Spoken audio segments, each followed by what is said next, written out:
Hey guys, what's up? It's Wes. So in this video, I'm going to share a little secret that I have been using lately to really give myself a little more confidence and just overall improve my image making experience.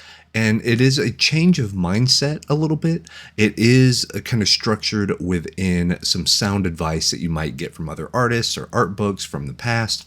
But it's something that once I realized what I was doing and kind of how to put terms to it, it switched in my brain. And I feel like my art has improved exponentially because of it. And it's a very, very simple thing. And it's essentially working backwards.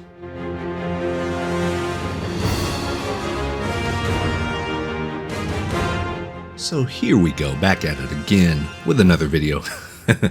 Yeah, I've been busy, doing some fun stuff though, trying some new things. You're going to hear more about one of the projects pretty soon. But yeah, a lot going on here. I do want to talk a little bit about this piece that I'm working on. This one's actually for the portfolio, and it is very much dedicated to be kind of a Magic the Gathering piece. Like, this is going to be one of those that if I start sending my stuff to more of the art directors for Wizards of the Coast, for like D&D or Magic, or really any sort of fantasy-based like tabletop game or card game, whether it's like Flesh and Blood or working again with Varia, or, you know, just I kind of need to up my skill level. And I do feel like the past I've worked on card games and tabletop games, it's been pretty good, but I do feel like I've actually gotten stronger in the past few years. So I think it was time to do a piece where all the little things came together, you know, so better composition, better, you know, value control, better color composition, you know, all of it. So I needed to just kind of up my game, push myself a little bit. And that actually brings us to what this whole thing is about. So yeah, before the little break, or intro, whatever you want to call it, I did kind of do the clickbaity thing about saying that I'm working backwards on my images. And for some people that may not be true, but for others it might be, because there's been this long-standing thing here on the channel to where I talk about that I'm not very good at sketching. I don't sketch. I don't really like... I mean, I literally have a sketchbook. I'm looking at it right now, and I have like mechanical pencils and erasers and stuff. I think I have half of one page kind of doodled on, and that's about it. So I know it's the old trope that we buy all these sketchbooks and never sketch in them. But genuinely, I don't even really sketch for client work either. I do big kind of value pass type things, big shapes, and then I just point arrows at things and be like, this will be the monster, this will be the blah, blah, blah. Which is kind of weird for new clients whenever they work with me, because they're like, oh, because I sort of sketch, but I don't feel like that's my strong suit. So I just, instead of, you know, hunkering down and actually doing what I'm supposed to do, which is improve it, I avoid it entirely. So this is a do as I say, not as I do thing. But all this to say, sketching, not my favorite part. I always feel like I want to quote unquote get to the good stuff. Get me to the colors, get me to the brushes, get me to the cool things that I like to do that really interest me when making an image. So as I was working, especially on this one, and you're actually seeing the final pieces of this come together where I'm utilizing exactly what I'm going to talk about here.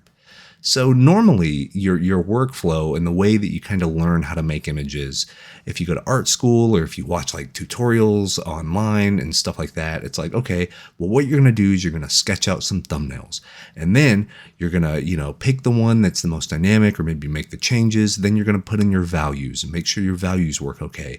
Then you're going to add in some color. Then you're going to kind of push to final.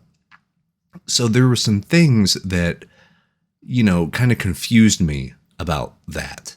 It seems great on paper, but what I realized is as I would work, I would go back and forth between all of these different steps over and over and over again for every image.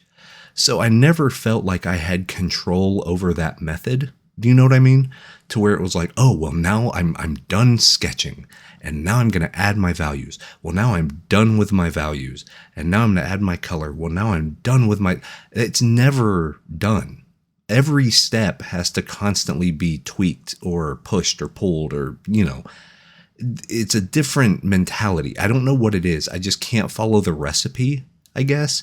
Or whenever I do, I realize that I should have done something else beforehand. So I go back and fix that. And that leads me to see a new thing. And then I fix that. So we're kind of spinning our wheels. So I made one simple trick. Doctors hate this one trick, or whatever that meme is. But I made the decision. I was like, okay, what if I start kind of with the values, like blocking in stuff? You could call it thumbnailing. I'm putting shapes down and worrying about the composition first. But I'm not sketching.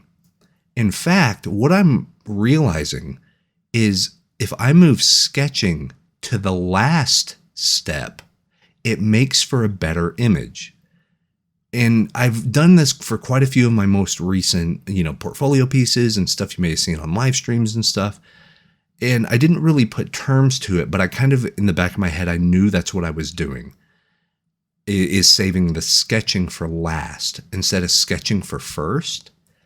And I think what that does is it follows a very, very, very tried and true principle. If you read Andrew Loomis, if you get any of the James Gurney books, if you go to art school, if you take art, let's say in high school or a college level or whatever, you're probably going to learn this idea of something called big to small. Work big to small.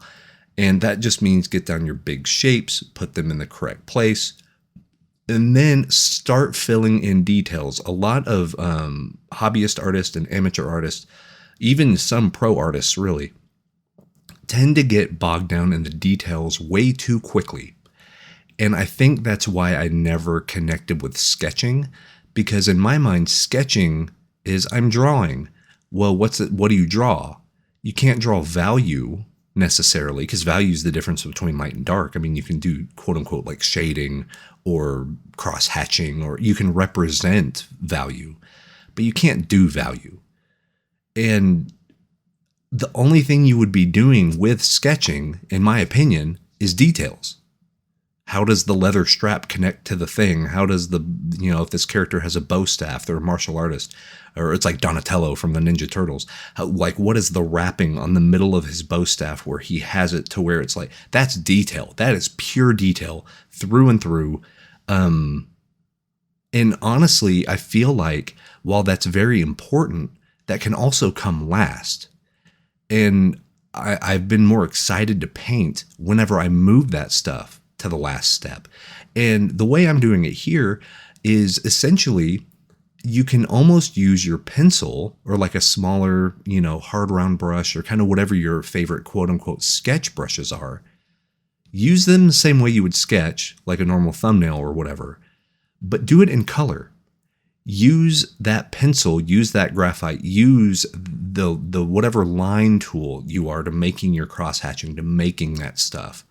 Use it in color. Use it as a small paintbrush.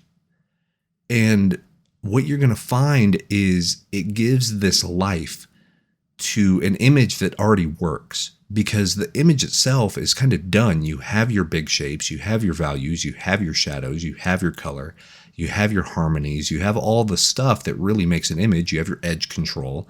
You have all that. Do all of it. Smudge your edges, lost edges, hard edges, whatever. Do all of the kind of artsy fartsy stuff and get it out of the way. And your image is 98% done.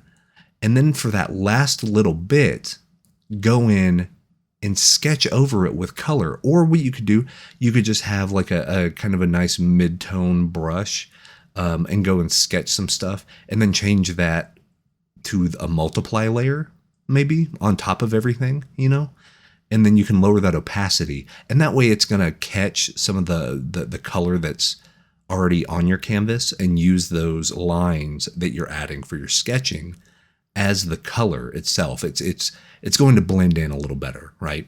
Because this idea of working big to small has a lot of merit. I'm a big fan of Ryan Pancoast. He's a traditional Magic the Gathering artist, and he's done incredible work. And I've literally bought every single one of his tutorials. Anytime he releases one, I just automatically oh, okay, buying that today. Because he has a lot of fantastic knowledge. And something he repeats over and over is if you make the silhouette good, like the outline of your big basic shapes of where things are, you can kind of put whatever you want in there and it's going to work okay. And the more I do this kind of sketching at the end, the more I agree with him. I already did at first, which is why I got excited to try it. I was like, oh, that's a good idea.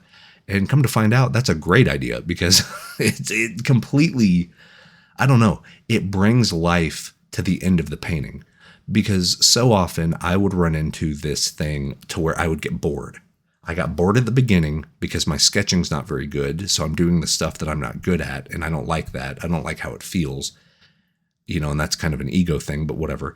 And then at the end, it would be monotonous rendering. I would just be rendering and like getting small brushes and kind of doing, oh, well, this cape and the fold of the cape is trying to do like, yeah, some of that might be necessary, but that part felt like work. It really felt like the job and the part I didn't want to do. And I felt like, hey, if 95% of the image is done, why am I spending an extra 20 hours on this like rendering part? And not to say you don't have to render. That's not quite the lesson of this one, I don't think, but you know what I mean? But then I kind of merged these two things together.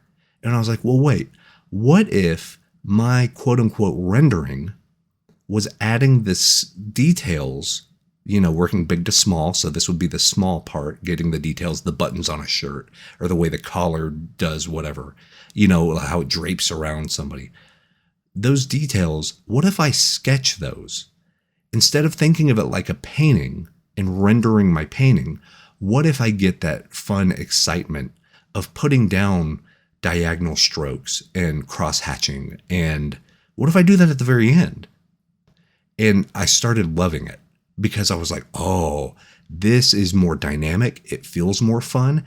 And what I found was like, how a lot of people will say this. They'll be like, well, I really like, I made a sketch and I really like the sketch. But as soon as I started painting it, it lost a lot of that. Right. And I know that happens because that happens to me. I love when I block out big shapes and stuff like that. And there's this real kind of dynamic, vibrant movement to it. And I'm like, oh man, we're cooking with gas now. And like, I get so hyped to finish this thing.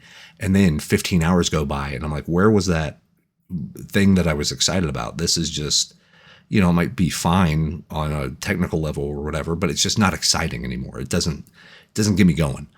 But now using this method to where, okay, I do all my parts. I basically, instead of going step 1, sketch, step 2, I basically start with step 2. And then at the very end, I go to step 1 to where I sketch over what I have and then I see what it is. It's almost like putting down your watercolors and then sketching lines on top of it to see what cool shapes you can make, to see what cool, like you're utilizing that part of your brain that can like look at the clouds and you're like, that cloud looks like a turtle. That cloud looks like a monster truck. That cloud, it's a fun thing to do, right? So why not do that at the end step of your painting? It seems like it would be too little too late. Oh, I spent all this time and I got my color theory down and I did this and all the edges and blah, blah, blah. Sure. But what if you sketching stuff over it gives you a different perspective of maybe the angle of this person's head is slightly different now, but it looks better. Ooh, well, what's that? Well, maybe we can dig into that a little more.